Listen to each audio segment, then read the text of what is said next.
¿Qué tal, amigos de la red? Agencia de Noticias Nuevo Siglo, transmitiendo en vivo desde la ciudad de Minatitlán, Veracruz, este día martes 10 de febrero del 2026.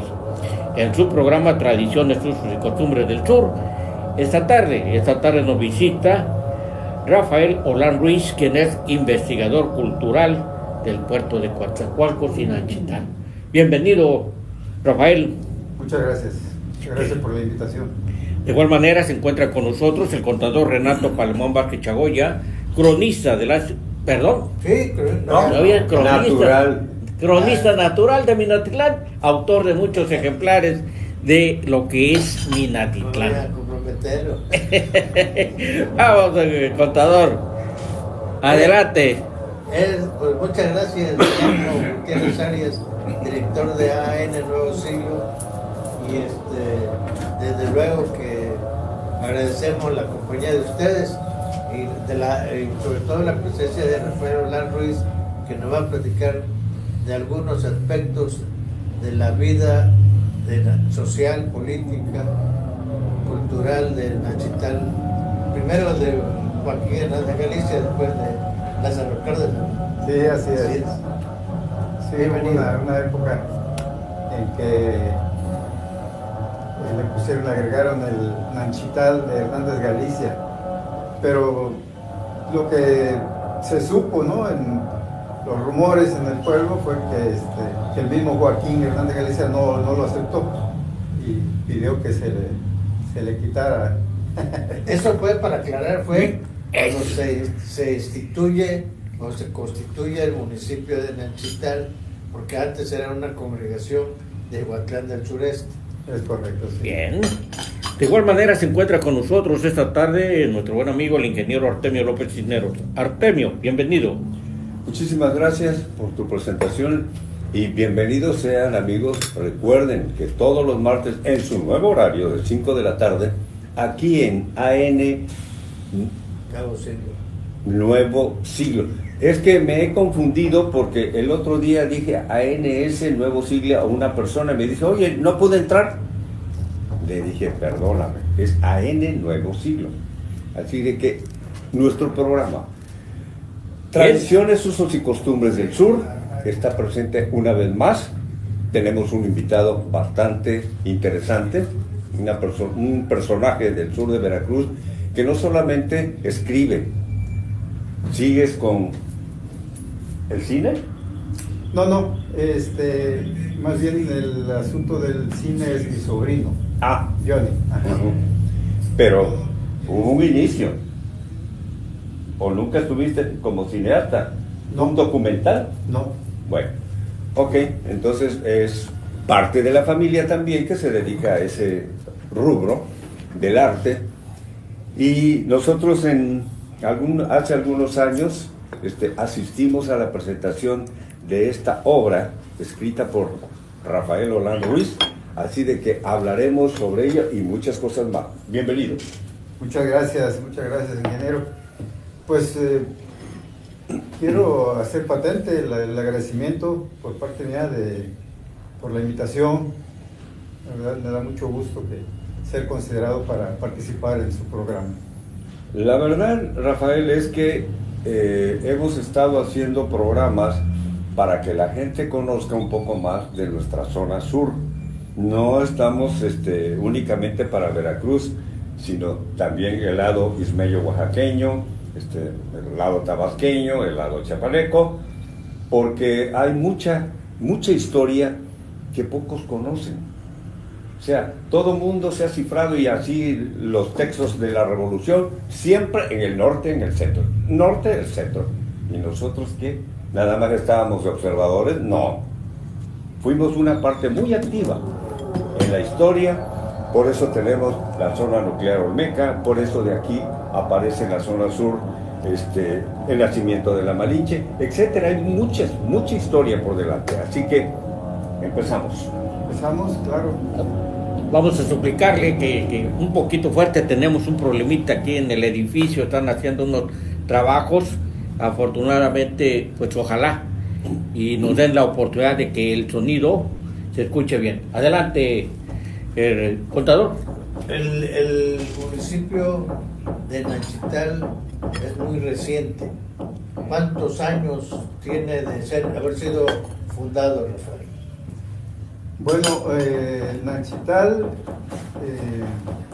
pasó a ser municipio libre en noviembre de 1988. Es decir, que tiene 37 años. Sí. Antes, como bien decía usted hace un rato, era una congregación del municipio de Izhuatlán del Sureste. Pero fue hasta 1988 que obtuvo pues su categoría ya de municipio libre. ¿Quién fue el alcalde que hizo las gestiones para que se considerara como municipio libre? Pues toda la gestión fue del líder sindical que fue por muchos años, Francisco Javier Valderas. Francisco Javier Valderas trabajó por mucho tiempo políticamente y también haciendo obras, ¿verdad? Mejorando la infraestructura de la comunidad, no solo de la comunidad, sino de los lugares aledaños, como era la cabecera municipal, inclusive en Izhuatlán del Sureste, la sección 11 hizo algunas obras y se fue procurando para que finalmente pudiera separarse, ¿no? de hacerse un municipio libre. La primera autoridad no es por elección, es una designación. Sí, precisamente quedó al frente del Consejo Municipal el señor Francisco Javier Valderas. Él fue quien estuvo al frente de la primera administración municipal al hacerse municipio libre. Se habla que en esa ocasión, en el ámbito petrolero, la sección número 11 tenía más socios que cualquier otra sección, duplicaba casi a la sección número 10, por ejemplo, que tenía alrededor de 5,000, 6,000 trabajadores, pero la sección 11 tenía lo doble. Sí, no podría yo asegurarlo porque no lo he investigado en documentos, ¿no? Hacer una investigación seria. Lo que yo sé es lo mismo que sabe usted, ¿no? Lo que se sabía, lo que se escuchaba, ¿verdad? Pero realmente en documentos o una fuente seria, confiable, nunca la investigué, nunca chequé ese dato, pero era lo que sí se decía, ¿no? Que ya Nanchital, la sección 11, quiero decir, del sindicato petrolero, tenía más socios activos que cualquier otra sección de las fuertes, como la sección 10, la sección 1 de Ciudad Madero, etcétera, ¿no? O sea, de las más fuertes. Y sí podría creer que eso era cierto porque, bueno, había crecido tremendamente después de la construcción, primero en los años 60, del complejo industrial Pajaritos, y al poco tiempo, a los 5 o 6 años, se inició la construcción del complejo Cangrejera y después del complejo petroquímico Morelos, pero no solo eso, también la terminal marítima de Pajaritos, ¿cierto? Lo que fue el centro de trabajo más antiguo, que era el distrito de Nanchital, ya aparece entonces sector operativo Nanchital. Y además Tuzandepe, que aunque Tuzandepe realmente nunca tuvo muchos trabajadores, es una instalación que está automatizada, o sea, en poco tiempo fueron reduciendo el personal. Sí, fueron reduciendo el personal y instalaron sistemas automatizados, ¿no? Pero de todas formas, sí, es posible que para ese entonces, que estamos hablando de los primeros años de los 90, ya Nanchital, quiero decir la sección 11, ya haya tenido más socios activos. Eso cambió, sabemos muy bien, a partir de Se inició pues en 1989 con la detención de Joaquín Hernández Galicia, apenas entrada la administración de Carlos Salinas Gortari. Una de las primeras acciones de gobierno fue investigar y detener a Joaquín Hernández Galicia, lo que redundó a los 3 años, en 1992. Ya sabemos nosotros que tenemos mucho contacto con los asuntos de petróleos mexicanos, que se vino una reestructuración de personal en el 92 cuando se fueron miles de trabajadores a la calle, ¿no? Entonces ahí las cosas cambiaron. Hablamos ya del nuevo municipio de Nanchital, y antes existió la congregación, la villa y el pueblo de Nanchital. ¿Cuándo aparece en el mapa de la región sur el pueblo de Nanchital? Nanchital es una población joven, yo puedo decir así, porque no tiene ni 100 años de formada. El lugar, el predio donde se asienta esta comunidad, se conocía desde principios del siglo XIX con ese nombre, el Nanchital, pero era únicamente un predio rústico, no había una población. Entonces el nombre se conoce, y por ahí el doctor Antonio García de León en alguna ocasión me mencionó que él vio en documentos anteriores a ese momento que yo estoy mencionando, es decir, a finales del siglo XVIII, vio algunos documentos donde se mencionaba ese predio ya con ese nombre, con el nombre de El Nanchital o Estero El Nanchital. Pero pasa todo el siglo XIX sin que ocurra nada. Ahí no había más que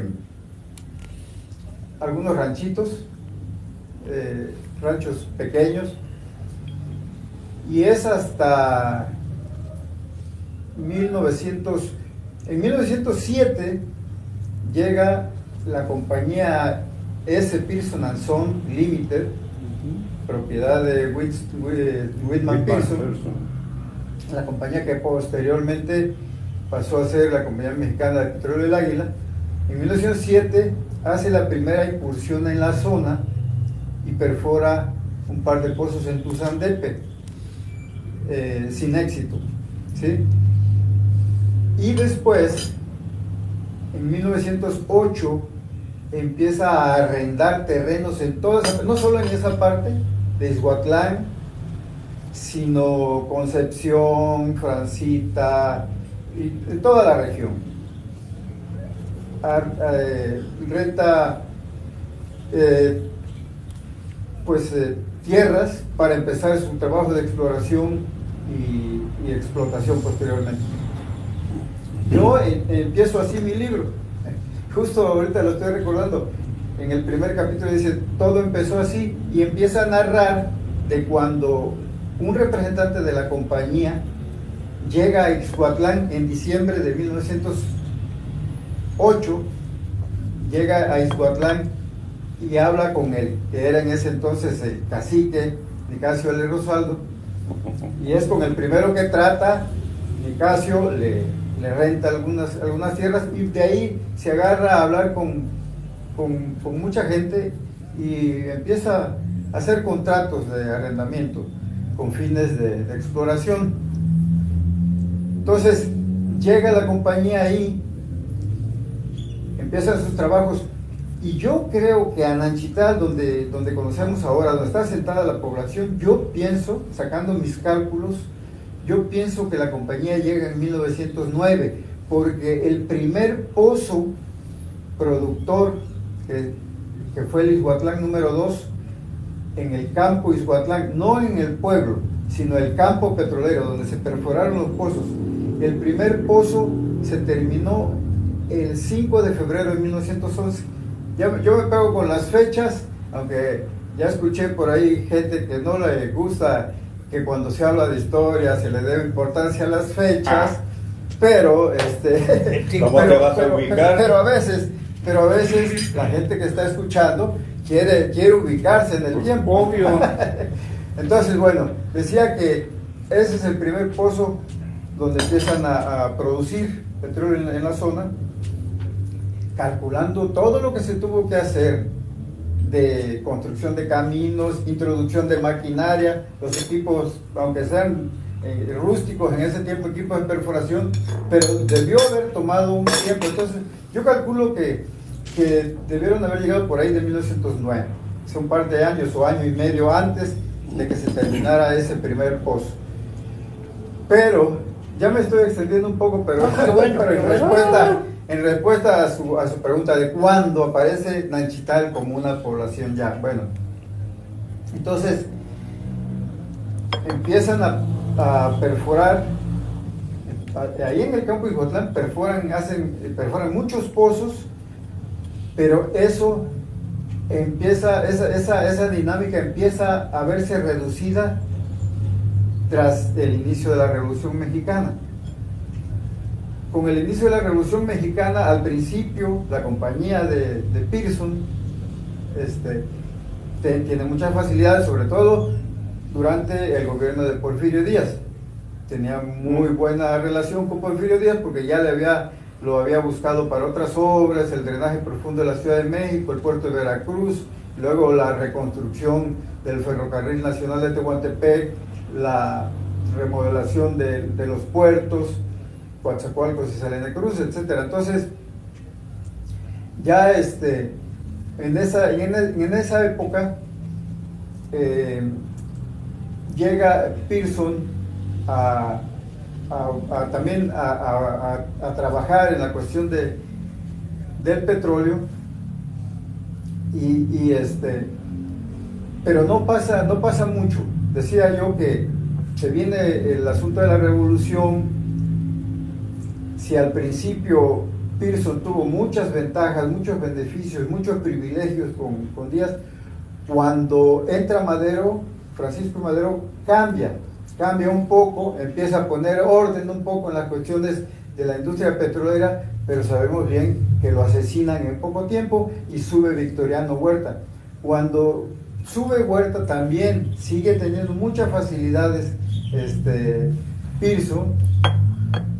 Al principio, cuando se da cuenta que no puede solventar los asuntos del gobierno o de la nación con lo que está recibiendo de impuestos, etcétera, también Victoriano Huerta sube un poco los impuestos, pero ya sabemos que cuando invaden el gobierno de los Estados Unidos el puerto de Veracruz en 1914, él tiene que salir, no puede con el paquete, esa es mi opinión, no puede con el paquete y deja el gobierno, y es cuando sube don Venustiano Carranza, y don Venustiano Carranza sí empieza a implementar una serie de regulaciones y leyes que una les suben los impuestos a las compañías petroleras y suspenden los trabajos de perforación.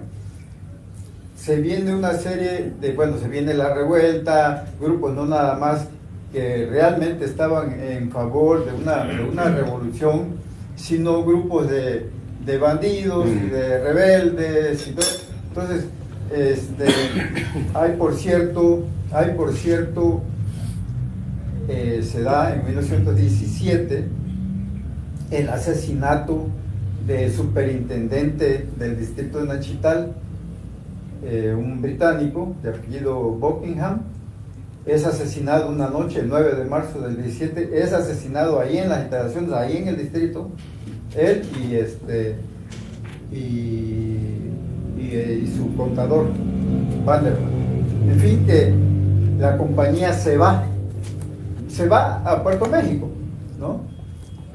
Deja las instalaciones en Nanchital, el trabajo petrolero también disminuye, y entonces, bueno, viene la cuestión de la Primera Guerra Mundial, que también tiene mucho que ver, porque hay una demanda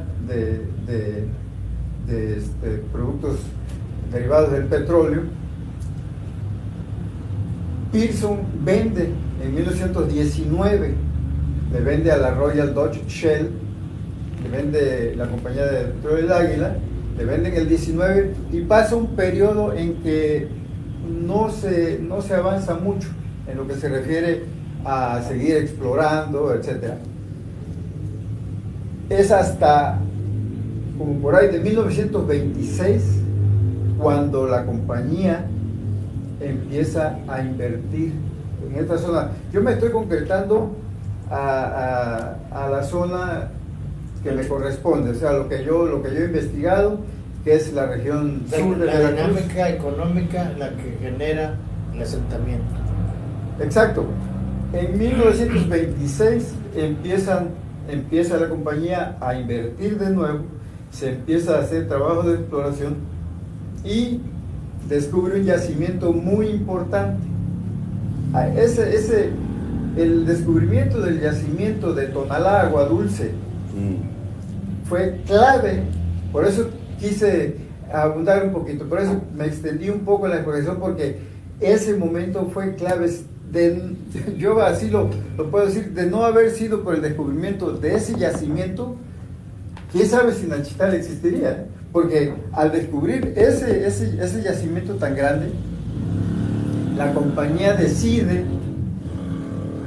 construir una terminal de embarque y desembarque en el sitio más apropiado, que resultó ser donde ahora se asienta Nanchital, por la elevación de los cerros a la orilla del río, lo cual le permitía mover el petróleo crudo hacia la refinería de Minatitlán, que ya sabemos que empezó a operar desde 1908. Entonces, por chalanes le permitía mover su producción de petróleo por el río, tenía la facilidad, pero también la cercanía con el Golfo de México para lo que fuera a exportar. Exportación. ¿Y con qué tipo de gente? O sea, el origen de la gente que llegó a poblar lo que hoy es Nanchital. Eso es muy interesante, contador, porque hace un rato ustedes me decían fuera del aire que en ocasiones ustedes hablan de cuestiones de tradiciones y gastronomía y esto. Yo me dije, bueno, es que Nanchital es una población nueva y que se formó de gente de muy distintos lados. Cuando la compañía El Águila empieza a construir la terminal de embarque en Nanchital hacia finales de 1928,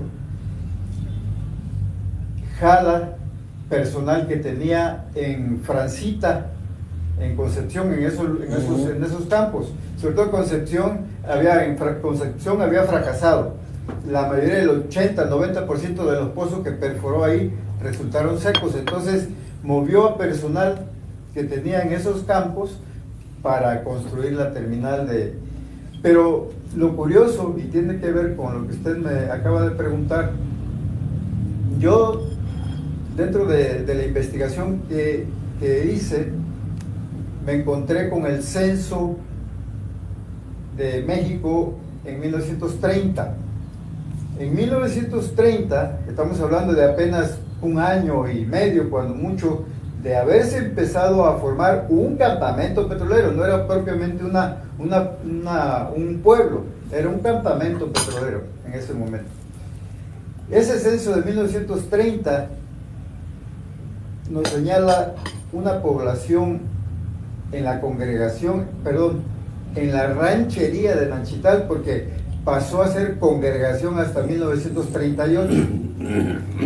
La población de la ranchería de Nanchital en 1930 era de 891 habitantes. Pero lo curioso, y tiene que ver, a eso da respuesta, yo creo, a su pregunta. Lo acabo de checar nuevamente porque está sentado en mi libro. De esos 891 habitantes, había gente de 22 estados. Los conté, me tuve que sentarme a checar todo el censo para ver de dónde eran originarios, y era Chihuahua, Puebla, Tamaulipas, ya no se diga de la región, de 22 estados de la República. algunos más, por supuesto, había, por supuesto, veracruzanos, y había muchos oaxaqueños, tabasqueños, chiapanecos, tamaulipecos, pero había mucha gente también de otras partes de la República. Pero no solo eso, había 22 gente de 22 distintos estados de la República, pero había, en cuanto a extranjeros, gente de 14 diferentes países. De 14 países en una población de 891. Entonces, ahí está, y eso lo tomé de un documento, de un medio oficial, ¿no? Entonces, así se forma la población, o sea, se empieza a construir al principio, 1928, 1929, es un lugar donde mayormente hay solteros, y lo que hace la compañía es construirle 3, 4 galeras ahí, y en pésimas condiciones, ¿no? Hay algunos reportes que hablan de las condiciones en las que vivían los trabajadores en ese tiempo, que eran deplorables, ¿no? Cuestiones de sin agua, por supuesto, sin tubos, nada de sanitarios, servicios médicos, etcétera, ¿no? Entonces, ya yo podría decir que es más o menos por ahí ya de 1900, entre 1930 y 1931, cuando empieza a llegar ya familias, ¿sí? Empiezan a llegar familias, y de ahí hasta el día de hoy, ¿no? O sea, pero ese es el inicio de la formación de una población ahí. La verdad es que Mr. Pearson y su compañía ya tenían mucha experiencia en lo que hacían, y precisamente yo siempre me pregunté por qué en esa área existe un lugar llamado El Chapo, oído, porque precisamente detectó y vio y supo que había chapopoteras prehispánicas, si se puede decir de esa manera, porque eran las que usaban para patear sus canoas, para utilizar hasta como chicle. Entonces, el tipo no tenía un pelo de tonto y sabía muy bien que esta región, no solamente Minatitlán y más hacia allá, Nachital estaba ofreciendo algo que a él le convenía, y ya lo mencionaste tú. ¿Qué tenía cerca? El río. Claro. Y si ya Porfirio Díaz había hecho un plan con Pearson, que para eso fue muy importante el haber hecho el ferrocarril, pues había traído mucha gente también de fuera. Sí, Pearson sabía ya de que el petróleo iba a ser un muy buen negocio. Ya lo estaba haciendo, porque en los Estados Unidos, independientemente de lo que bien usted menciona, el petróleo se conocía desde siglos atrás, ¿verdad? Desde la época prehispánica. Tenemos los antecedentes de allá de Acalapa, mediados del siglo XIX, pero no solo eso, o sea, aquí mismo en la barra del Coatzacoalcos, el doctor Alfredo Delgado Calderón encontró vestigios de petróleo, en la canoa. en las canoas estaban calafateadas. Así es. Entonces, Pearson, por ahí en alguna de las obras que me tocó consultar, en uno de los viajes que había hecho, ya cuando estaba trabajando él, desde finales del siglo XIX, cuando estaba trabajando en el drenaje profundo de la Ciudad de México, había hecho un viaje a los Estados Unidos y se enteró de que se estaba ya perforando, que claro, sabemos bien que la primera perforación en los Estados Unidos con unos medios rústicos, muy rústicos, data de mediados del siglo XIX, ¿no? Pero cuando se dieron cuenta de que era una fuente de donde se podía hacerse muy buen negocio, y que iba a ser una buena futuro, reserva. claro, que a futuro iba a ser muy útil. Entonces decidió, la versión hay de que estando ya aquí en la zona, trabajando en la reconstrucción del ferrocarril. Él llegó desde, el contrato lo agarró como por ahí de 1899 y entonces para 1902 ya estaba trabajando aquí. Entonces se dice que sus ingenieros, los ingenieros que estaban en la obra del ferrocarril, dijeron: oiga, hay mucho petróleo aquí, están las chapopoteras, ya sabemos que era muy vivo. Entonces este señor precisamente empezó a llevar las muestras, tomó muestras, las llevó a Estados Unidos y le dijeron: sí, es de buena calidad y ahí tiene futuro, ¿no? Hay una cosa muy interesante, perdón. La injerencia del señor Pearson en muchos aspectos de la vida de nuestro país, porque se mezcló con presidentes, gobernadores, asaltantes y todo lo que podía haber.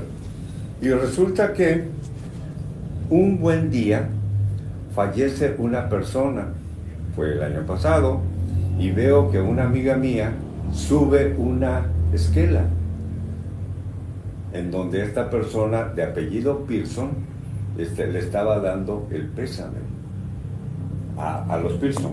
La persona, la chica se apellida Talavera, la señora. Y dije: ¿cómo?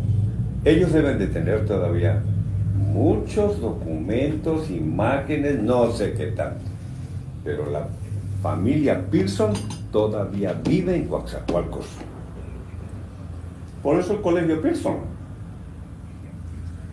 Es probable, nunca he sabido de alguien que sea descendiente directo de Whitman Pearson. La verdad no tengo conocimiento de eso. Yo he tratado de hacer contacto con... Hay un museo en la Gran Bretaña donde se concentra... en Londres. Sí, documentos, fotografías, etcétera, de la empresa Pearson. Así se llama, Museo Pearson. Sí, pero no sé, no tengo ninguna referencia de que haya descendientes de... Ahí está la esquela. Y tuve la curiosidad, no recuerdo si tomé la foto porque estaba viendo el internet y aparece en el Facebook. Dije: conozco a la persona que estaba dando el pésame. Y le puse un saludito y a ver qué día platicamos, porque me interesa, porque la persona que había fallecido tenía mucho que ver con esta familia Pearson y ella estaba refiriéndose a ellos. Entonces dije: suena interesante. Sí, que la gente, los nietos son ahora de Whitman Pearson, ya no se dedican a esto, o sea, No. Uno de ellos, de los principales herederos de esa fortuna, uno de ellos se estaba dedicando hasta hace algunos años a la cuestión del cine. Así no. Hay el primer consejo municipal del recién formado municipio de Coatzacoalcos fue presidido por un señor que tenía una ranchería en Achital, Ambrosio Solorza. Ambrosio Solorza, sí. ¿Así es? Uh-huh. Sí, Ambrosio Solorza estuvo al frente del primer ayuntamiento en Coatzacoalcos, muy poco tiempo, porque enseguida, en lo que yo he podido investigar, enseguida en los documentos del mismo 1882, quizá a mediados de año, ya aparece, me parece, no estoy tan seguro, me parece que Fernando Venero, pero quiere decir que Ambrosio Solorza no estuvo mucho tiempo. Y como parte de esta investigación que yo hice para este libro, para poder publicar este trabajo, me metí varios meses al registro público de la propiedad, ahí en Coatzacoalcos, y encontré los datos que incluyo en esta obra de que Ambrosio Solorza para 1895 ya vivía en lo que es ahora Nanchital, y sé muy bien el sitio exacto donde vivía porque me encontré una revista editada en 1907 de un norteamericano, un estadounidense, de apellido Fisher, que hizo un viaje a México porque tenía muchos deseos, había leído y le habían hablado tan bien de la riqueza, sobre todo de la fertilidad del campo hacia esta zona, ¿verdad? Que está rodeada de pantanos y de ríos. Entonces ya para ese entonces sabemos que había algunas haciendas en ambas márgenes del río Coatzacoalcos y el río Coachapa, el Uspanapa. Habían algunas haciendas propiedad de extranjeros. Entonces él, atraído por todo lo que se decía que era muy rico, que aquí cualquier semilla que se tirara en cualquier lado brotaba, ¿no? Tenía mucha curiosidad de conocer. Vino el señor en 1907, pero fue escribiendo todo su viaje y luego se publicó en una revista que ahora se me va el nombre, pero viene y dice, estuvo buscando en Puerto México alguien que lo acompañara a conocer esas fincas, esas grandes plantaciones. Y estando en Puerto México, alguien le dice, mira, el que te puede acompañar es Ambrosio Solorza y vive en un ranchito que está acá en el Nanchital. Entonces contrata una canoa, yo todo eso lo relato ahí en mi libro, contrata una canoa y él describe lo que encuentra. Son alrededor de entre 5 o 7 casitas, habla hasta de los materiales de lo que está fabricadas y dice, su rancho está en tal lado. Entonces el rancho de Ambrosio Solorza estaba donde después se construyó el muelle que nosotros conocimos como el Muelle Viejo, y luego para cuando se descubre el yacimiento de Tonalá Agua Dulce se construyó un nuevo muelle que conocimos como muelle Nuevo, pero ahí enseguida de donde estaba el Muelle Viejo, ahí tuvo su casita Ambrosio Solorza. Eso lo describe muy bien el señor Fisher. Entonces, sí, es muy cierto, y por eso justo también voy a mencionar de nuevo la cuestión de los censos. El censo, y por eso puedo asegurar que antes de 1928 no había una población, nunca hubo un pueblo. Digo, en la época moderna, por decirlo de alguna forma, yo no puedo saber si 300, 400 u 800 metros, quiero decir, años antes, haya habido algún asentamiento, ¿verdad? Rafael, el tiempo se nos ha ido, son casi muy interesante. 38 minutos. No sé si tengas la oportunidad para seguir. A mí me interesa cuando tiene su florecimiento Nachital y comparativamente ahora con el Nachital moderno. ¿Te crees tener la oportunidad para otra invitación y continuamos con esta interesante plática? Pues lo platicamos al final. Sí, me gustaría, con mucho gusto, pero si quieren al final nos coordinamos. Sí. Ok, sí. Bien, pues, contador. Pues agradecerle esta excelente explicación. Oh, sí. Reseña abundante. Estábamos empezando. Sí, ¿verdad? Es que el ánimo, lo que pasa es que hay algo con el internet. Luego, después de media hora, empieza a fallar. Entonces ya nosotros ya tenemos calculado el tiempo, 30 minutitos, y ahorita casi llevamos con los 40. Afortunadamente no hubo falla. No hubo falla, eso es una gran ventaja. Nada más los ruiditos de por acá que están trabajando, no sé qué están haciendo, pero afortunadamente tenemos una buena imagen. Pues, Rafael, muchas amigos, gracias. pues queda pendiente continuar con esta intervención del amigo Rafa Olán acerca de su libro. ¿Tu libro Preséntalo. todavía sigue puesto a la venta? Sí, me quedan unos poquitos ejemplares.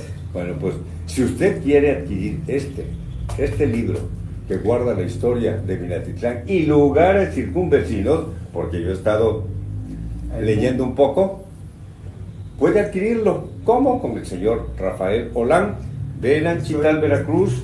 Estoy en Facebook como Rafa Olán. Ya escucharon, Rafa Olán en Facebook. Ustedes se comunican por ahí y pueden obtener esta interesante obra que habla de la historia de nuestra zona sur en Veracruz. Nos vemos la próxima semana. Y Rafael, te hago la invitación, algún artículo cultural que quieras hacer, ahí en el Nuevo Siglo te abre las puertas y los publicamos, porque realmente conocer parte de la historia del sur de Veracruz es parte de este programa de tradiciones, usos y costumbres del sur. Muchas gracias. Bueno, pues amigos, agradezco a las personas que se conectaron esa tarde, bastantes, por motivos de tiempo ya no les vamos a dar lectura, pero los invitamos para el próximo programa, el próximo martes a las 5 de la tarde, tradiciones, usos y costumbres. Soy Guillermo Gutiérrez Arias, muchas gracias.